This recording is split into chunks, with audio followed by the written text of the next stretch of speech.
Bienvenidos amigos a un nuevo episodio de Opiniones en la Mira. Como cada semana, aquí estamos Fernando y yo hablándoles sobre diferentes temas que son actualidad hoy en los Estados Unidos y en el mundo. Y bueno, doy la bienvenida aquí a mi compañero de fórmula. ¿Cómo estás, Fernando? ¿Cómo te ha ido? Buenos días, buenas tardes, buenas noches. ¿Cómo estás, mi estimado José Antonio Cisneros? Bueno, aquí viendo las cosas como pasan los días y siempre se nos presentan nuevas noticias, cosas sorprendentes, otras no. Bueno, hoy vamos a tratar algunas de ellas aquí en Opiniones en la Mira. Así es. Bueno, chico, yo quería dejarte la palabra entonces para que tú escogieras el arranque del tema. ¿Qué crees tú que ha sido el tema más polémico esta semana? ¿Y qué estamos celebrando hoy, por cierto? Hoy domingo 21 de marzo. Recuérdame. Hoy es el Día eh, Internacional de Eliminación de la Discriminación Racial y eso es una observancia por una fecha, el 26 de octubre de 1966, donde en Sudáfrica, la policía de Sudáfrica asesinó a 69 personas que estaban manifestando por las leyes del apartheid. Ah, ok. Pudieron designar ese día para luchar en contra de la eliminación, o sea, a favor de la eliminación de la discriminación racial. Y coincide con el hecho de lo que ocurrió, José Antonio, que nos ocupó casi toda la semana, en la ciudad de Atlanta y en el condado de Cherokee, en Georgia, donde fueron asesinadas 8 personas, 6 mujeres de ascendencia de origen asiático, estadounidenses, por un hombre, un muchacho de 21 años, que realmente está desquiciado. Pero hay una serie de detalles que me gustaría comentar contigo, porque al principio se dijo que fueron asesinadas unos spas donde hacen masajes. Trataron de vincular eso con los masajes eróticos, porque el asesino sufría de problemas sexuales, muchos deseos sexuales. Sí.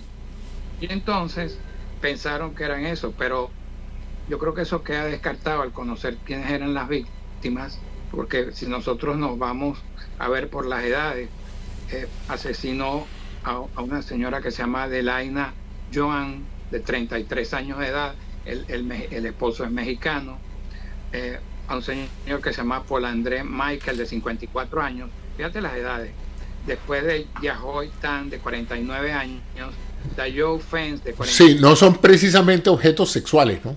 pero son Sipar, de 74, Grant, de 51, Kim, de 69 y John Shu, de 69. No es precisamente algo de corte sexual, pero hubo un detalle gravísimo que ocurrió durante todo aquello. Cuando detienen en el condado de Cherokee al, a este señor que se llama Robert Aaron Long, de 21 años, el policía, el capitán de la policía de ese condado, que se llama Jay Baker, dijo que el muchacho había tenido un mal día. Eso obviamente causó un gran estupor y gran malestar entre todo el mundo, porque cómo es posible que un tipo diga que uno por tener un mal día sale y mata a 8 personas. Pero lo más grave de este caso, es que para que tú veas cómo está el tema racial, que lo vinculo con esto de la proclamación del Día de la Eliminación de la Discriminación Racial, es que el señor Baker, el policía, el capitán de la policía del condado de Cherokee, le encontraron en Facebook. Sabes que ahí en Facebook se sabe todo, nos conocen todo. La gente deja sus pecados ahí. Yo consiguió, bueno, los pecados de son graves para un jefe de una policía. El tipo muy orgulloso, muy orondo, de mostrar una chaqueta en la cual decía atrás COVID-19, entonces Made in China, pero el China con Y. O sea, entonces el tipo es una de esas personas que promociona eso. Es más, él dijo que estaba muy orgulloso de su chaqueta. ¿En qué hemos avanzado? Porque quiero escucharte que tu opinión. ¿En qué hemos avanzado en cuanto a esta materia? Para yo después hablarte de lo que transcurrió ese mismo día más temprano. Bueno, no hemos avanzado mucho porque yo me estoy enterando que este es el día que se conmemora ese rechazo al racismo. Y este es un país que tiene digamos, una deuda enorme con la humanidad en función de rechazar el racismo. Y prácticamente hoy no se mencionó eso en ningún medio de comunicación. Me estoy enterando por ti. O sea que tampoco, si se conoció, si se celebra ese día en los Estados Unidos, si se celebra ese día en el mundo, en los Estados Unidos se le da mínima importancia. Por otro lado, esta situación no es extraño. Si se ha hablado desde hace mucho tiempo que la mayoría de las policías en muchos estados están integradas por individuos con severos conflictos raciales. Porque, bueno, el problema, tengo entendido, y aquí estoy hablando, digamos, reproduciendo comentarios que he oído de expertos en esto, es que en este país, como en muchos otros países, la policía es una profesión familiar. Los hijos de policía tienden a ser policía y los nietos de policía tienden a ser policías también. Eso significa que las policías están bastante abultadas en términos de generaciones de personas de una misma raza y de una misma cultura, porque hay ese fenómeno, no en todas partes, pero en muchas partes. Y hay otro aspecto interesante, que también yo lo he oído vinculado a esto del racismo policial, si se puede llamar así, y es que aún incorporando personas de minorías, incorporando afroamericanos, incorporando latinos a la policía, la cultura policial de camaradería es tan fuerte que incluso estos grupos minoritarios, para congraciarse con sus compañeros de patrullaje y sus compañeros, condonan muchas actitudes que en condiciones normales en sus comunidades serían ampliamente rechazadas.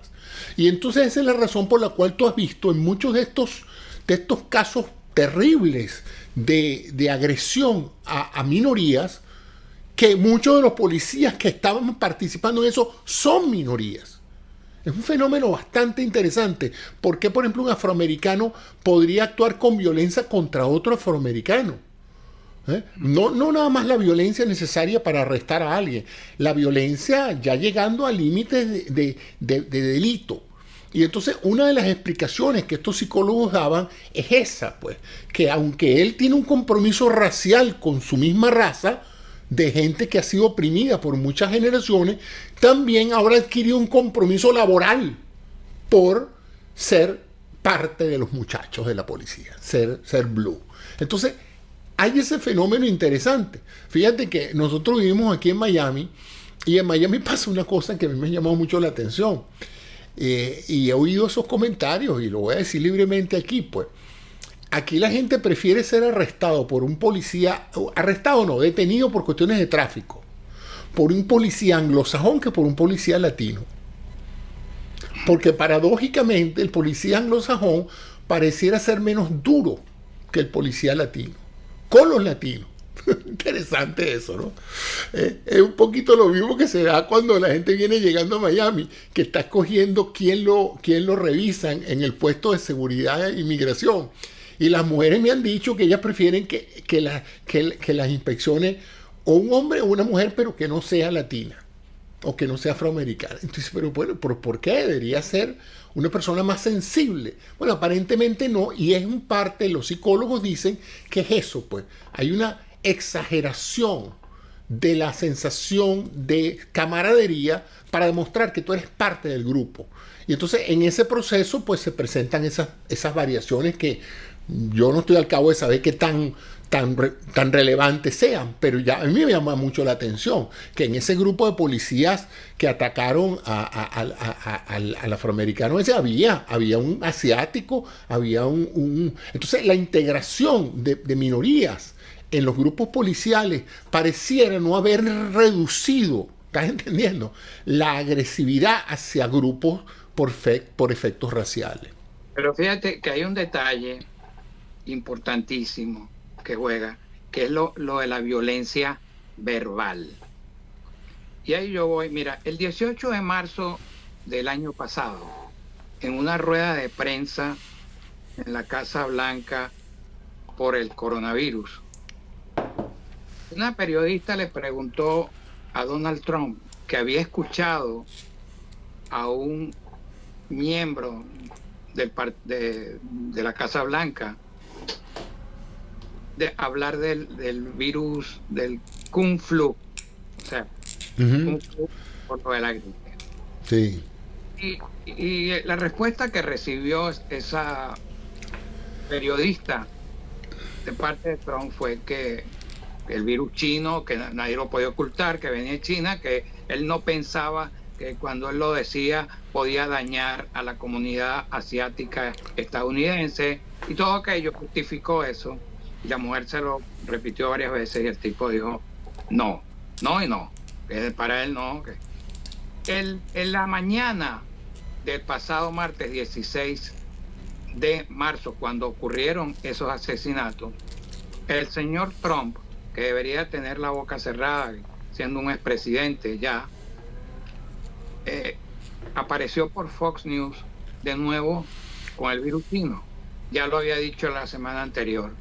Y está comprobado estadísticamente que desde ese 18 de marzo hasta este marzo, casi un año exacto, porque los crímenes fueron el 16, y eso lo dijo Trump el 18, ambos en marzo, 2020-2021, y esa misma mañana que Trump lo dijo, hubo esos asesinatos. Recuerda también la persecución verbal que tenía Trump hacia los mexicanos, que los acusó hasta de violadores, de todo, y dijo que, bueno, habían uno y que otro bueno, pero después que ocurre esto, en los últimos 12 meses, ha habido una escalada horrible, terrible, hacia los asiáticos, estadounidenses. Yo vi como un hombre se le montó encima a un señor que venía caminando de 85 años, totalmente desprevenido, y lo mató. Hay varios videos de eso, Hay varios videos, y de otro anciano de 90 años que lo empujan por la espalda, porque es que además son unos cobardes, porque están atacando a personas mayores de ese origen. ¿Por qué no agarran a un karateca de esos que hay bastantes ahí? A un Bruce Lee.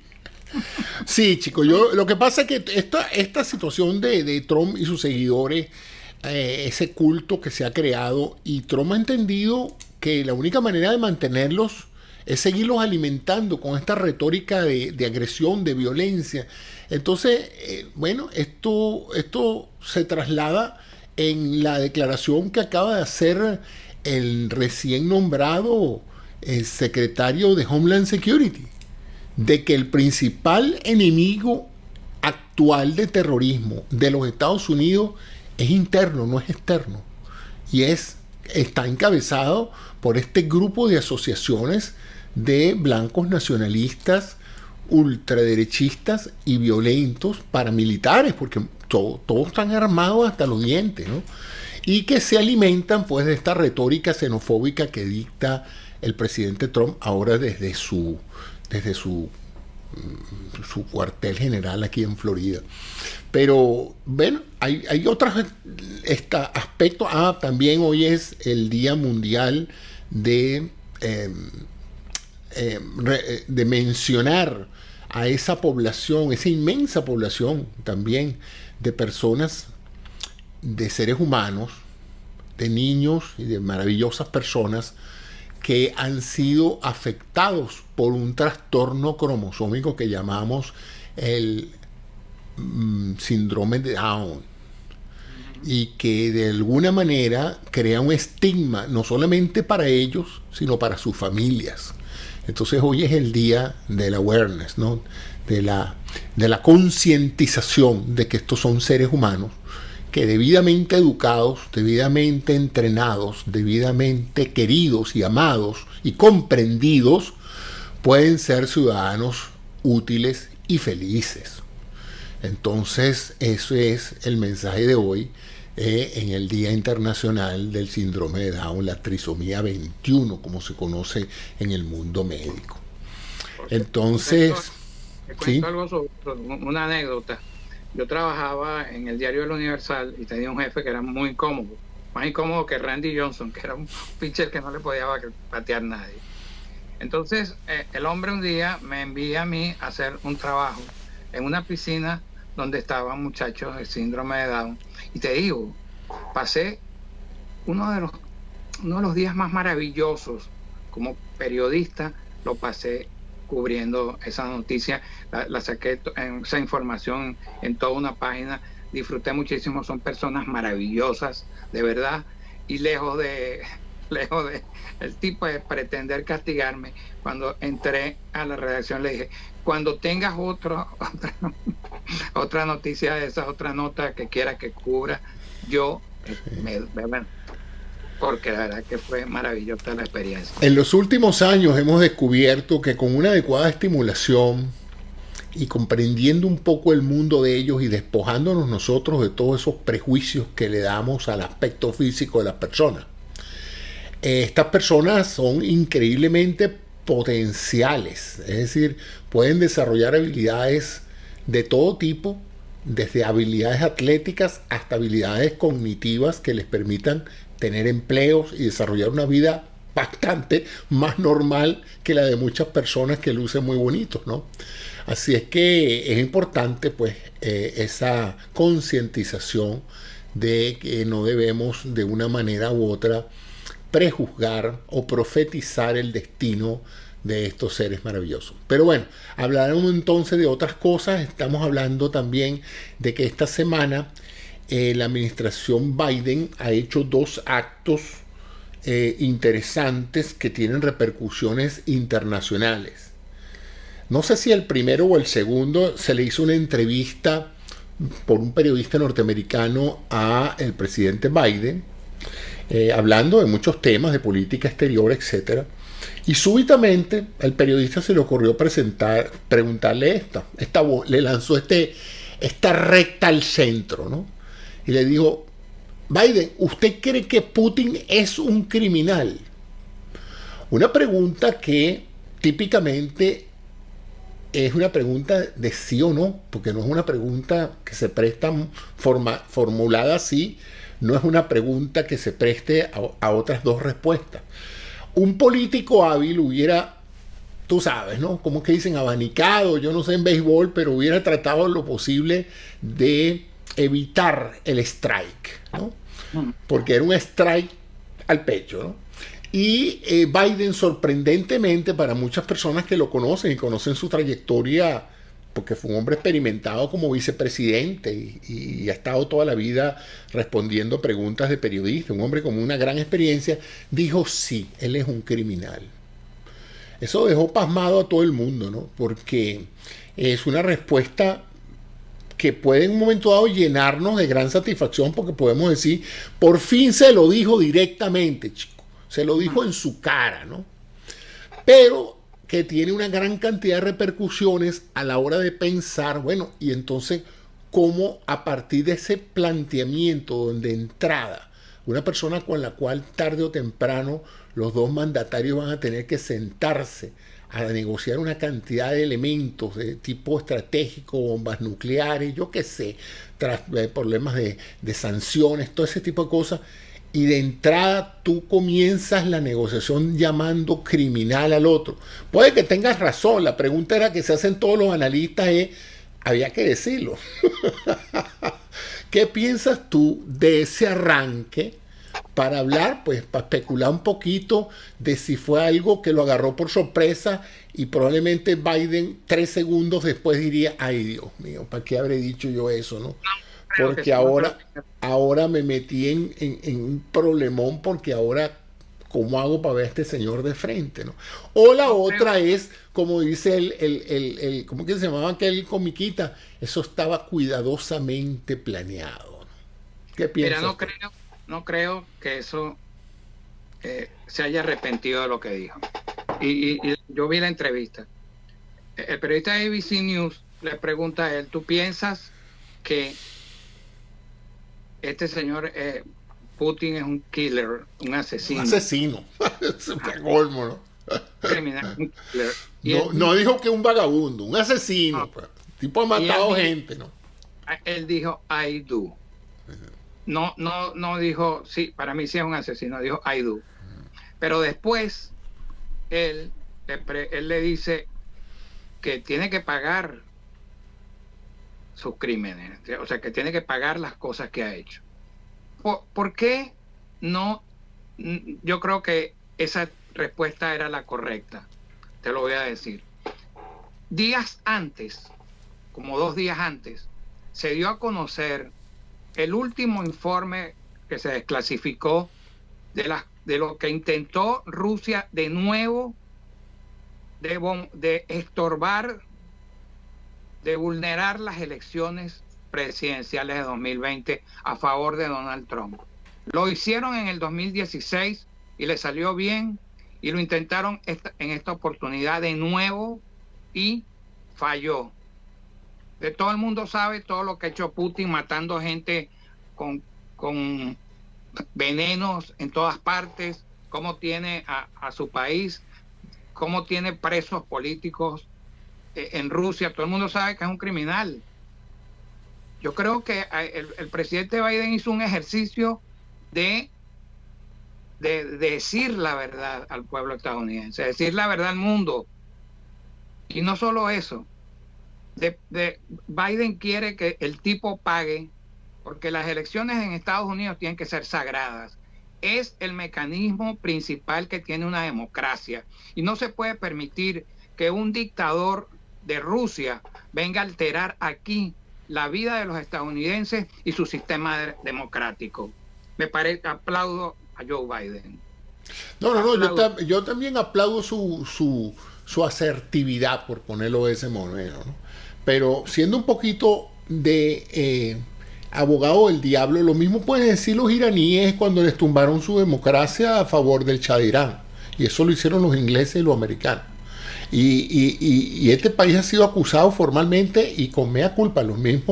Nosotros mismos hemos reconocido nuestra intervención en múltiples elecciones en muchos países.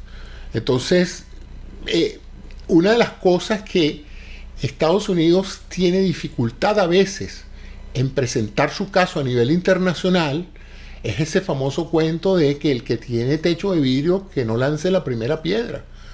Porque, es más, a mí no me gusta, digamos, mencionar mucho aciertos de Trump, pero Trump lo dijo una vez, nosotros también hemos hecho cosas muy feas, ¿no? Entonces, es interesante porque necesitamos de alguna manera recuperar la economía. Necesitamos un mundo en paz, necesitamos una integración mundial para defendernos de una posible nueva epidemias.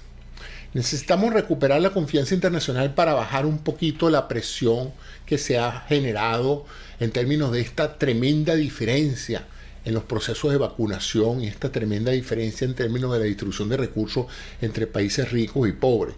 Entonces, si vamos a empezar a crear este tipo de ambiente donde vamos hacia una guerra fría, hacia un presidente diciéndole a otro, tú eres un asesino, y el otro le responde, y tú también, y entonces eso crea un clima complejo. Si se quiere, tendría que llamar de inmediato al de Arabia Saudita y decirle, tú también eres un asesino. Es más, tenemos la grabación donde tú mandaste a matar un residente de los Estados Unidos.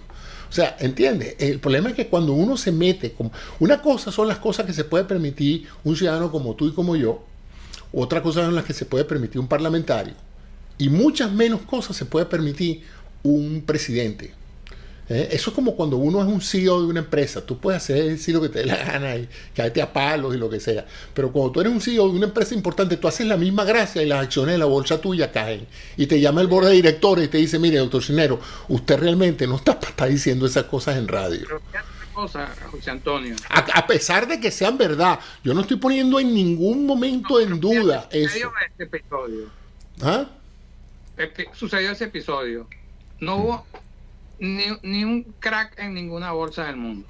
No, yo no te estoy hablando de ninguna bolsa del mundo, pero te estoy diciendo que hoy cuando escuché a los expertos hablar sobre eso, porque yo no soy experto geopolítico, escuché a los expertos hablar sobre eso y todos ellos tuvieron serias dudas o preocupaciones sobre lo difícil que va a ser llegar a acuerdos con Rusia en ciertos aspectos si empezamos de esta manera. Porque fíjate todo el planteamiento lógico, si tú acusas a alguien de eso, siendo verdad, entonces bueno, a él hay que ponerlo preso. Ahora, ¿quién pone preso al presidente de otro país? Hay cosas, Antonio, que tú para sentarte en una mesa a discutir, a dialogar con estos tipos, tú tienes que llegar ahí con una posición fuerte, porque si no, no vas a lograr ninguna negociación.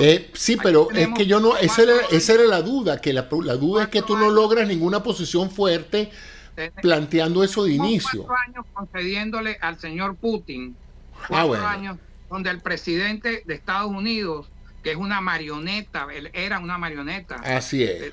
O dijo un espía de ellos, de los rusos, siempre dándole la razón por encima del sector de inteligencia de ese país.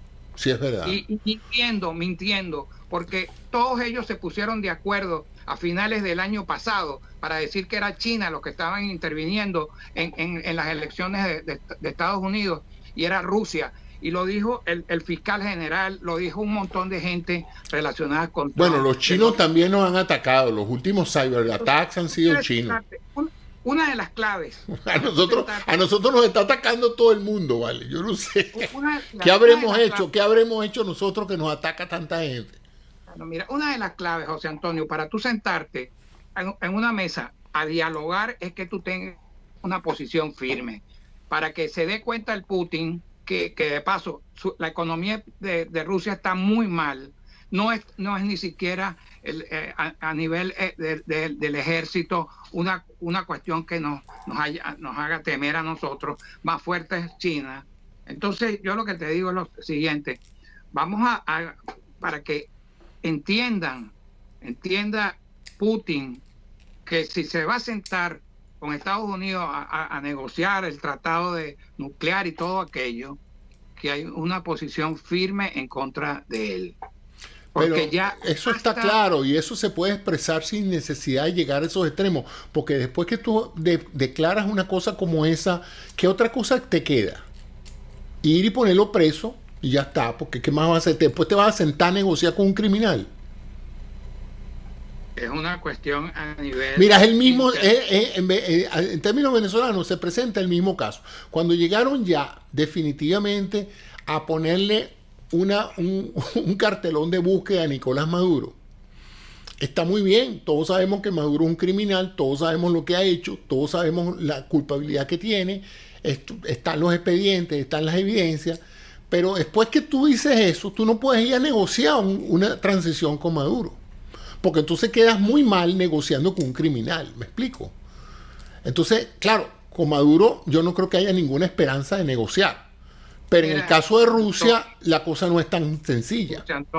José Antonio, si Churchill y Roosevelt no se sientan con el criminal de Stalin, no se resuelve nada. Pero te garantizo que Franklin Delano Roosevelt no llegó a Yalta diciéndole a Stalin, tú eres un criminal, tú eres un asesino.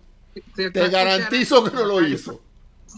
Tengo que averiguar la iglesia, tengo que averiguar la historia, no tengo la historia, a lo mejor algún historiador no diga sí se lo dijo, pero conociendo a FDR, conociendo la biografía y el sutil arte de la negociación que tenía Franklin Delano Roosevelt, yo no creo. Es más, te puedo echar un chiste basado en una obra que le hizo en la biografía de Franklin Delano Roosevelt. Cuando ellos se encuentran en Yalta, Stalin, Churchill y Stalin no se querían hablar, no se querían comunicar, y el ambiente era extremadamente fuerte, y Stalin en particular es un tipo muy seco que no sé nada, era impenetrable, era como estar sentado al lado de una roca. Y Franklin Delano Roosevelt era un hombre muy cordial, muy simpático, ¿no? Y entonces él echaba broma con Churchill y tenía una excelente relación con Churchill, pero Stalin estaba ahí como que no quería estar con ellos, ¿no? Y en una de esas, Churchill le dice, Franklin Delano Roosevelt le dice algo al traductor de Stalin. Nadie sabe a ciencia cierta qué le dijo, pero Stalin se murió de la risa y todo el mundo se quedó asombrado porque nunca habían visto a Stalin, no le cayeron los dientes, pues. Y resulta que lo que le dijo Stalin era un chiste burlándose de Churchill. Y eso lo dijo Franklin Delano Roosevelt, tú sabes, para entusiasmar la dinámica de eso. Y en ese momento se tomó una foto famosa, que probablemente es la única foto que hay de Stalin riéndose, cuando le contaron el chiste que Franklin Delano Roosevelt le echó a Stalin para que se riera, y era un chiste a costa de Churchill. Entonces, eso es para darte una idea de lo que es la diplomacia sutil, pues, que siempre se ha dicho, el arte de la diplomacia es insultar a alguien sin que la gente se sienta insultada. ¿No te imaginas lo que le decía Churchill a Roosevelt por sentarse con ese criminal, ¿no? Que no, es peor, mató más gente que el mismo Hitler. Bueno, mira, y en ese caso, por eso es que yo te digo que no, esas declaraciones es como guardando la distancia, sé quién eres, no, aquí no vas a volver a intervenir porque aquí hay otro gobierno. Es correcto. Y es hora de que Estados Unidos se respete a nivel foráneo. No se puede permitir. Recuerda que ese tipo, ante las elecciones también hubo un ataque de hackers. Fíjate, el problema como yo lo veo no es tanto en el caso de esto, es el precedente. Como te digo, los jefes de Estado usualmente se les blinda de la parte fea de la política internacional. Y si el criterio de tratar con presidentes extranjeros que son criminales es ese, pues hay que empezar a llamar más de uno. A más de uno hay que llamarlo. Porque en el mundo hay una cantidad de locos que han asesinado gente. Pero ¿cómo nosotros aceptamos que entonces digan muy libremente que Maduro es un criminal? Pero lo dicen, que es un dictador, que es un criminal, lo dice todo el mundo. Entonces, sí, mira. Sí, no, fíjate, y lo es. No, claro, pero resulta que con Venezuela no hay tratado de acuerdo nuclear, no hay una cantidad de cosas. Porque fíjate, el ejemplo clásico lo tenemos con la conclusión ahorita que se le presentó a Biden. Inequívocamente nuestros servicios de inteligencia identifican al jeque árabe como el autor intelectual del asesinato de Khashoggi. Y eso se sabe. Y sin embargo, la Casa Blanca no hizo mayores gestos. ¿Por qué? Porque es nuestro aliado en el área, porque nos compra armas. Entonces volvemos al sitio de los dobles estándares, ¿no? Tú eres criminal si no tienes negocio conmigo, pero si me interesa a mí que tú hagas negocio conmigo, yo acepto que tú seas un criminal y no hay problema, pues. Es que de todas maneras se tienen que sentar. De todas maneras tienen que sentarse. Sí, bueno. Pero llegó el momento, había salido 2 días antes ese informe de inteligencia y tú no podías ahí, ¿cómo ibas a decir? Mira, no sé. Sí, mira, a mí me parece que está bien porque es bueno, te repito, que se guarde la distancia para que sepa el señor Putin que aquí no van a seguir vulnerando elecciones. Yo creo que en el momento en que ganó Biden, él sabía eso. Él perdió a su aliado y a su pupilo. ¿Te acuerdas de la palabra pupilo? Su pupilo era Trump. Y al perder Trump, pues a pesar de todo lo que ellos trataron de hacer para que ganara, el hombre perdió.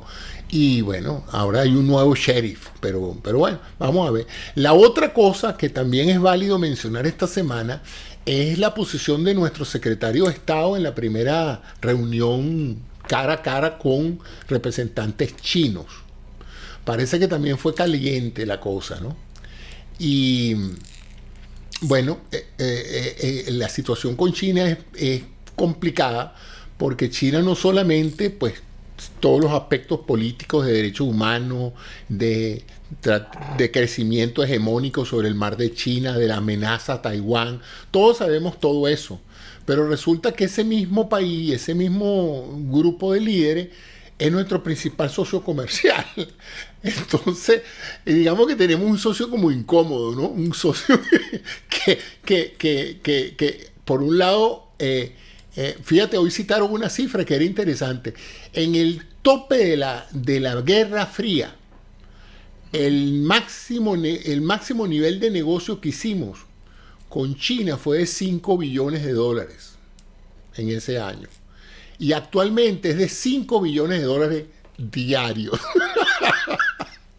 Entonces ahorita resulta que si nosotros nos peleamos con los chinos, eso va a traer consecuencias económicas, sin duda.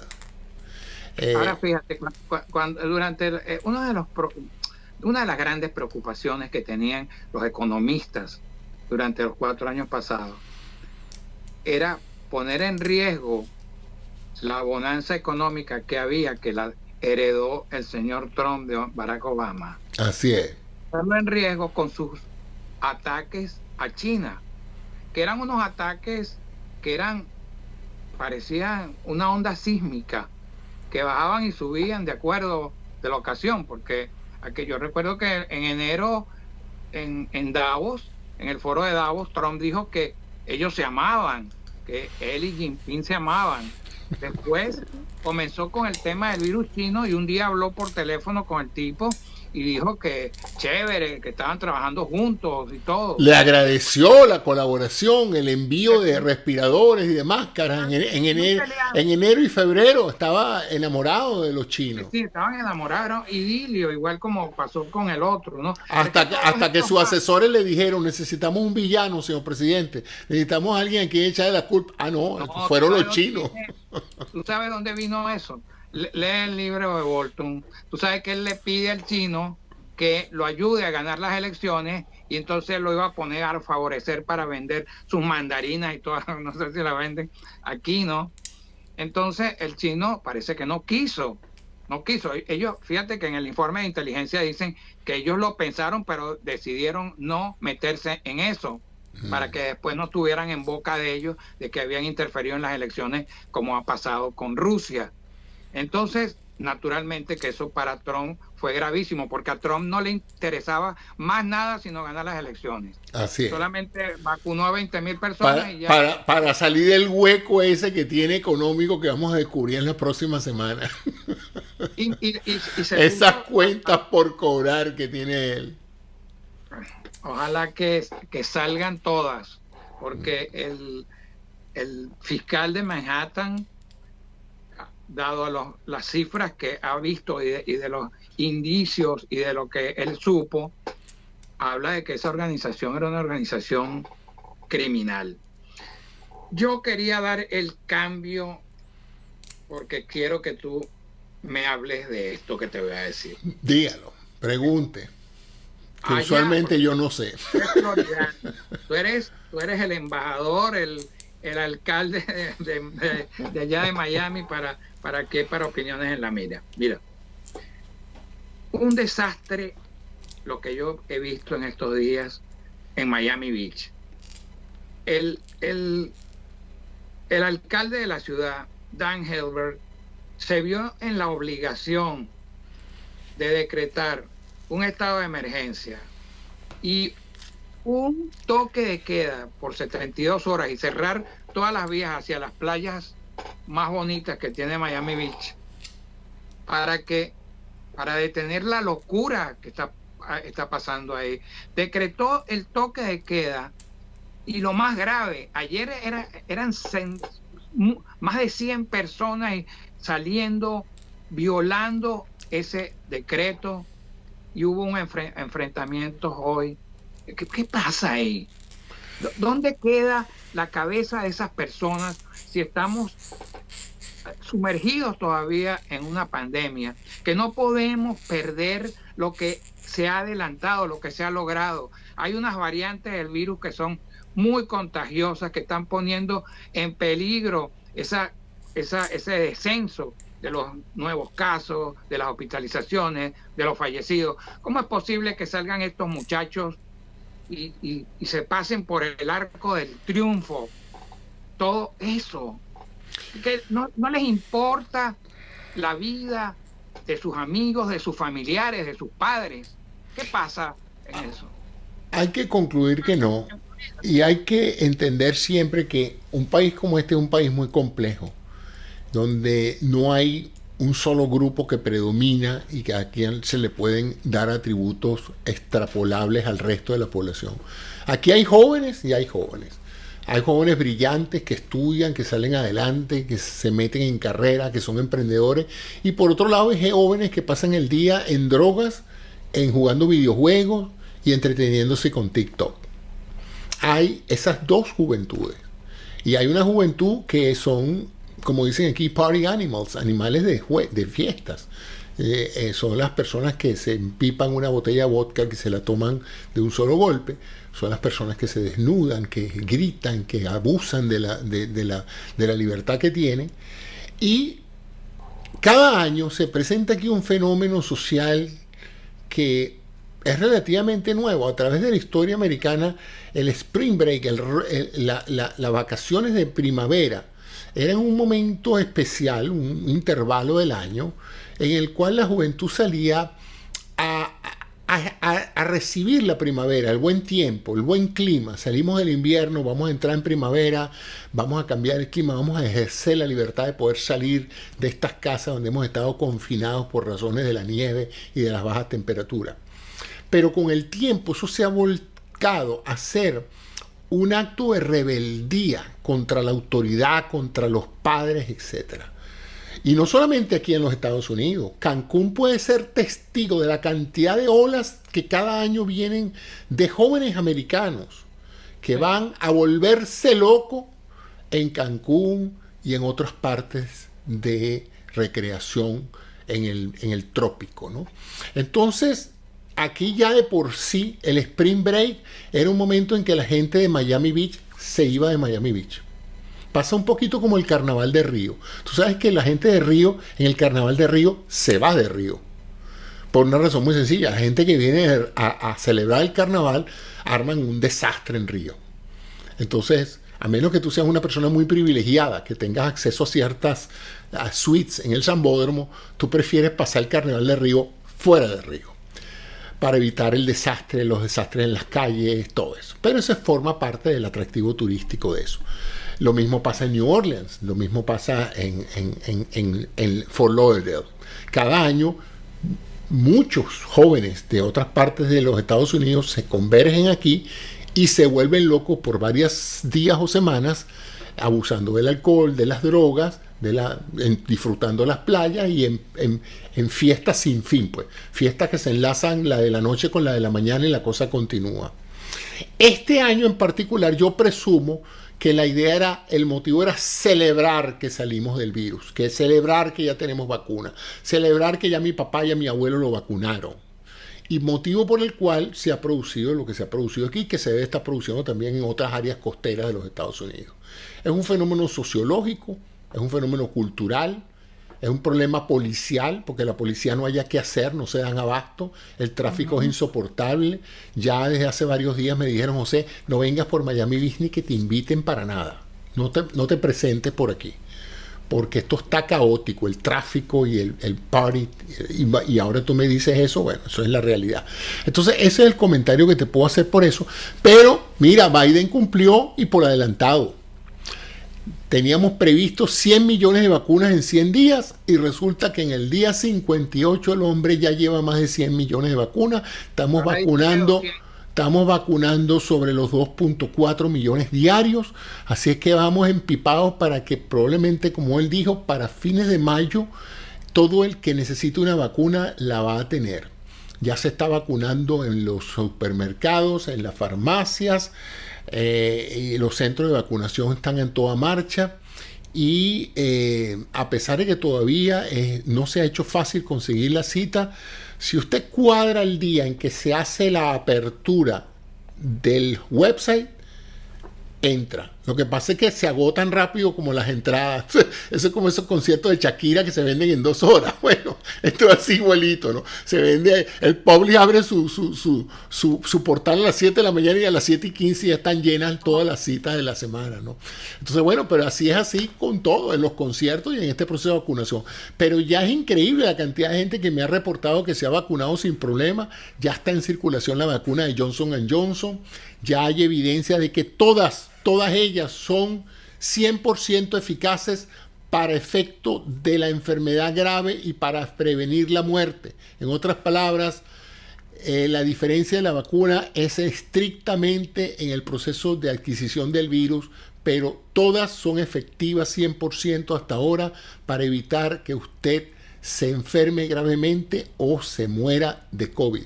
Prácticamente en países donde se ha vacunado una inmensa cantidad de gente, nadie que se haya vacunado, ni siquiera con la de AstraZeneca, se ha muerto o se ha complicado con COVID.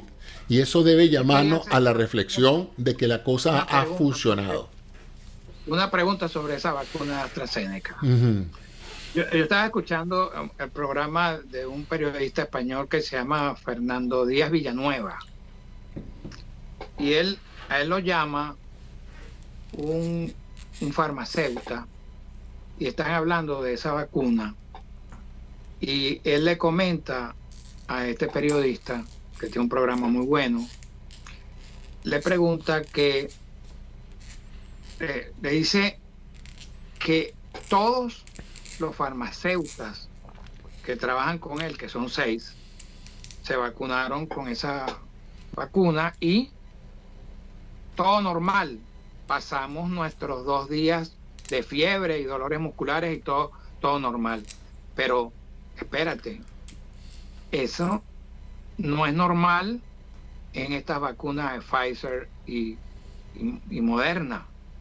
2 días de fiebre y él lo nombró, tú sabes, todo normal, los mismos 2 días de fiebre, dolores musculares, pero ya estamos bien. Le hizo ese comentario. Y está hablando de que a los 6 farmacéuticos les dio fiebre durante 2 días. ¿Tú sabías eso? Que eso era uno de los síntomas de esa vacuna, pues yo no lo había leído. Hoy escuché lo mismo de relatos de gente con la vacuna de Moderna y con la vacuna de Pfizer y con todas las vacunas. Mira, si hay algo que a los médicos que hacemos investigación no nos gusta, es un caso individual o un grupito de casos. ¿Por qué? Porque hay una cosa en estadística que se llama la muestra es muy pequeña. La muestra estadística es muy pequeña porque tú puedes ser que hayas entrevistado a las 7 personas que sucede que tuvieron fiebre. Y tú dices, pero qué casualidad que todos tuvieron fiebre. Sí, es una casualidad. Y es una casualidad también de que en una bolsa llena de metras blancas y negras, donde las negras predominen en un 90%, las 6 que tú saques sean blancas. Entonces, el que sabe de estadística sabe que eso es una probabilidad. Entonces, ¿qué ha pasado? El Reino Unido ha vacunado millones de personas, no sé, millones. ¿Ok? Y dentro de esa inmensa masa, que eso sí es un número grande, si la fiebre fuera un factor relevante, atípico a los resultados de otra, ya el Lancet lo hubiera publicado. Porque ahí se está vacunando a la reina, a la realeza, al Parlamento británico, a las Fuerzas Armadas, a los médicos británicos, a las enfermeras. Yo dificulto que la Oxford University sea tan apasionada por su vacuna que vaya a poner una vacuna que vaya a poner en peligro o que vaya a crear problemas para el Reino Unido. Pero recuerda que esa vacuna, ellos la estaban adelantando y después la detuvieron porque presentaron, creo que un problema. Sí. Es que fíjate, tú tienes que entender cómo funciona este proceso de seguimiento del proceso de vacunación. Estos son como las alarmas de incendio. ¿Tú nunca has estado en un edificio con alarmas de incendio? ¿Sabes qué pasa?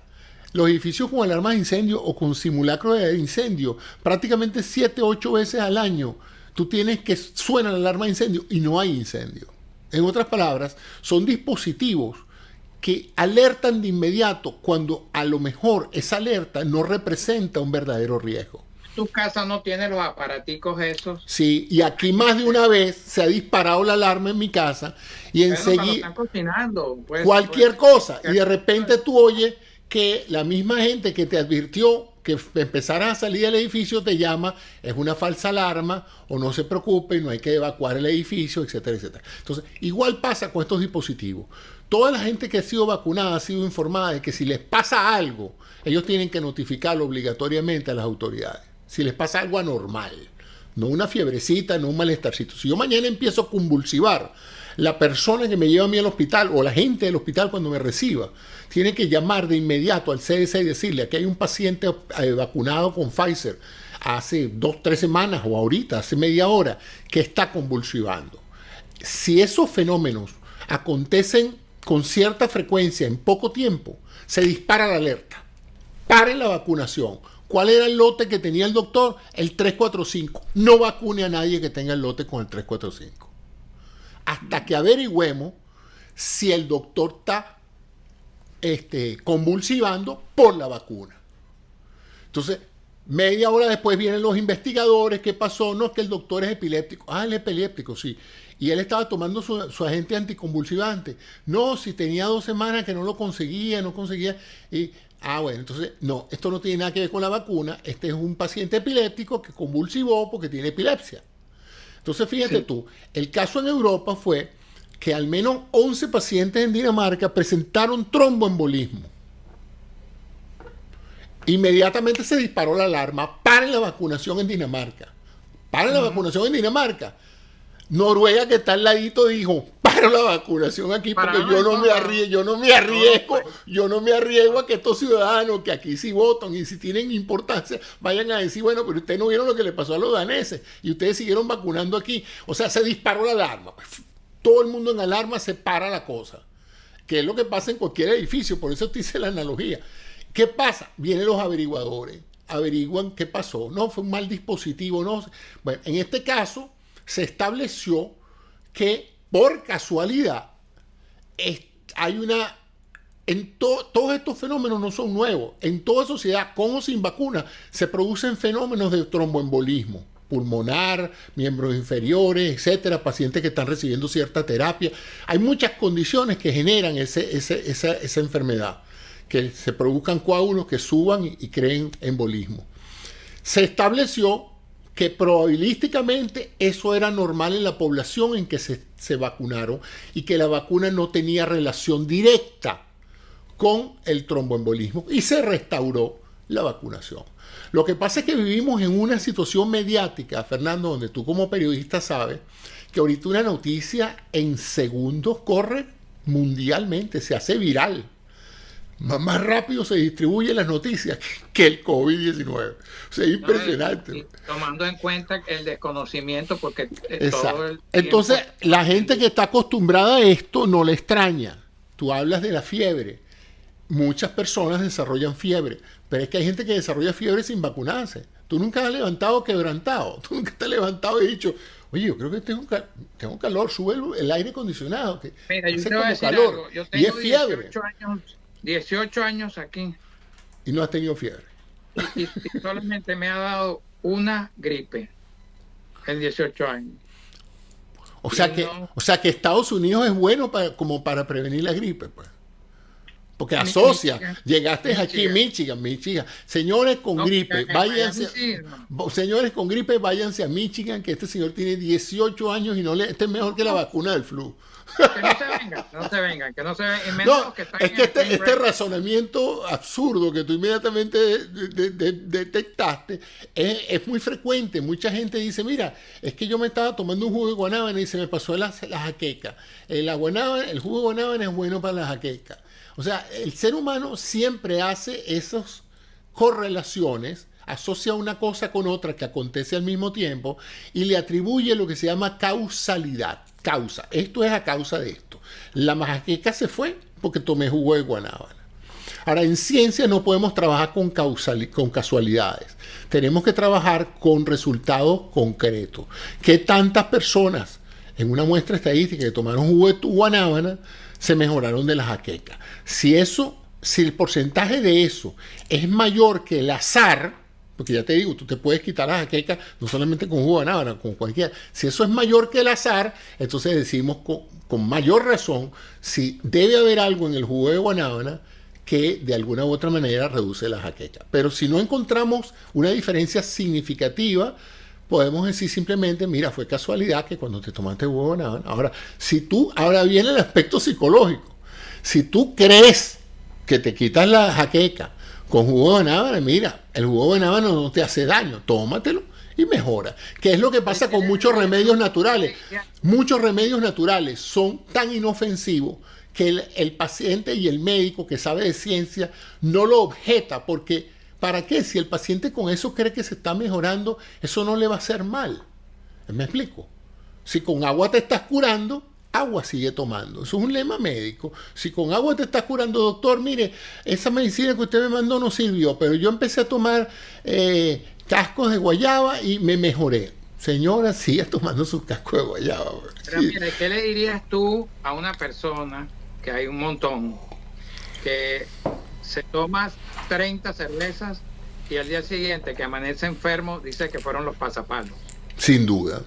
Bueno, eso es una persona que tiene lo que se llama un sesgo de confirmación. Él quiere que lo que él cree sea lo que sea. Mira, hace 3 días encontré una sentencia de Mark Twain. Tú sabes que Mark Twain es un personaje interesantísimo de la vida americana, sumamente inteligente y creativo, un escritor, pero sus comentarios, sus sentencias, son bastante quotes, ¿no? Son bastante referidas. Y hay una que me encantó porque se aplica muchísimo a la situación en que yo me encuentro últimamente, y yo creo que mucha gente que sabe ciertas cosas se encuentra. Él dice, es más fácil engañar a alguien que convencerlo de que lo estás engañando.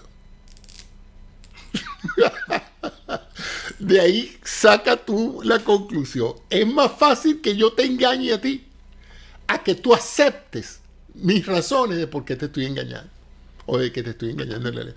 Eso da una idea a veces de la necesidad del ser humano de creer. Y tú sabes que hay una parte interesante que he estado leyendo últimamente, ahora que estoy metido mucho en la biología evolutiva, en que debemos, cada vez que pensemos en algo humano, en algo que consideramos parte de nuestra cultura, de nuestra idiosincrasia, nuestros hábitos, de preguntarnos si eso existe porque favoreció la evolución del hombre. Entonces es como la búsqueda de todas aquellas cosas que nos hacen sobrevivir o que nos hacen perecer. Y dentro de ese orden de ideas, ser una persona que cree en otro tiene grandes ventajas para sobrevivir. Imagínate que tú y yo vamos por un sendero y tú me dices, no, José, no te metas por ahí, porque por allí hay serpientes. Yo tengo 2 alternativas. Una, creer en tu palabra. Yo nunca he pasado por allí. Y tú tienes presuntamente la experiencia y me dices, no te metas por ahí. Ahora, eso es un acto de fe, porque a mí no me consta que hay serpientes o no. Yo tengo que creer en ti. ¿Cuál es la alternativa si yo soy un tipo poco crédulo? Yo no confío en nadie. Bueno, yo opto por decir, a mí no me importa lo que diga Fernando, porque yo no le creo. Yo sí me voy a meter por ese sendero. Y no ha pasado 500 metros cuando me pica una culebra y me muero. O sea que desde el punto de vista evolutivo, la especie humana se ha beneficiado enormemente de creer y de colaborar. No siempre. Bueno, cuando el propósito es diferente, cuando el propósito es maligno, colaborar y creer es nefasto. Te puedo poner el ejemplo del fascismo y del nazismo. La gente colaboró con Hitler, la gente creyó en Hitler y eso fue una gran tragedia. No te vayas tanto. Pero los grandes logros humanos se han hecho por la confianza en otro ser humano y por creer en esa persona. Entonces, ahí te dejo eso, pues, que en general, una de las razones por las cuales creemos lo que nos dicen es porque tenemos un chip adentro, un ADN que nos dice creer, a pesar de que representa un riesgo, también representa en ocasiones una gran ventaja. Bueno, yo te voy a hablar ahora a continuación de alguien que no se puede creer y que creyéndole no vas a lograr ninguna ventaja. Donald Trump. Y es una bomba que te traigo del señor expresidente de Estados Unidos, que regresa a las redes sociales. Ojo, no por Facebook, no por Instagram, no por Twitter, no. Regresa a las redes sociales con su propia red social. Nos amenaza. No sé por qué me extraña eso, chico, de verdad. ¿Cómo que no se me ocurrió antes? Decían que él iba a crear su propio canal de televisión y su propia emisora. Y bueno, no es de extrañar que hoy por hoy cualquiera que tenga una emisora tiene que tener una red social. ¿Y cómo se llama?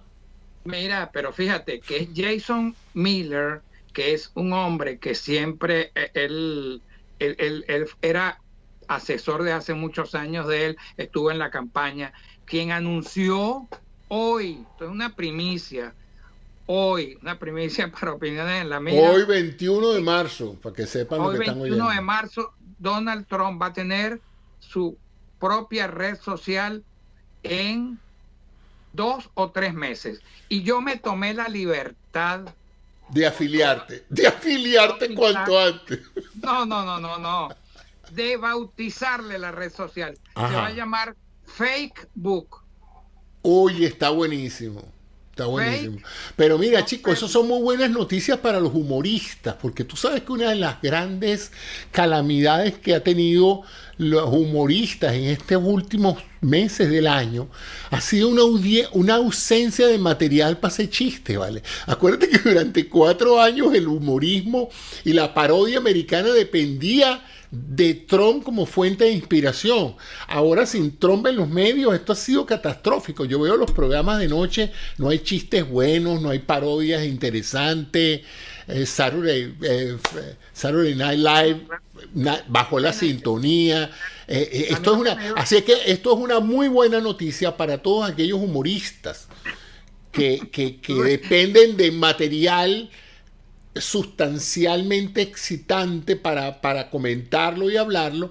Y ahora imagínate tú, cuando entre Trump, eso va a ser una maravilla, pues. No, a mí lo que me da risa es lo que dice el señor Miller cuando habla sobre la red social de Trump, porque dice que ahora decenas y decenas de millones de fanáticos alrededor del mundo de Donald Trump van a enterarse qué hace Trump durante el día. Sí. No, pero tú sabes qué, me imagino ya el capítulo venezolano. No, de los magasolanos, porque esos fueron otros que quedaron huérfanos cuando Trump terminó documentando que perdió las elecciones. Los magasolanos quedaron en crisis. ¿Cómo es posible? El hombre nos engañó, sería que nos engañó, lo engañaron a él, o sea, y se quedaron huérfanos de material. O sea que yo me imagino que esa cantidad de periodistas venezolanos que estaban obsesionados con que Trump había ganado las elecciones encontrarán ahora nuevo material para hacer más programas, pues porque la verdad es que Biden es poco entretenido, ¿no? Sí, bueno, pero en Facebook vamos a tener la oportunidad de conocer qué hace Donald Trump en el día, qué hizo cuando se levantó en la mañana, qué periódico leyó, a quién insultó en su primer post. Imagino que el primer post de Trump puede ser en contra de Sleepy Joe. No, y te garantizo que el primer anunciante va a ser My Pillow.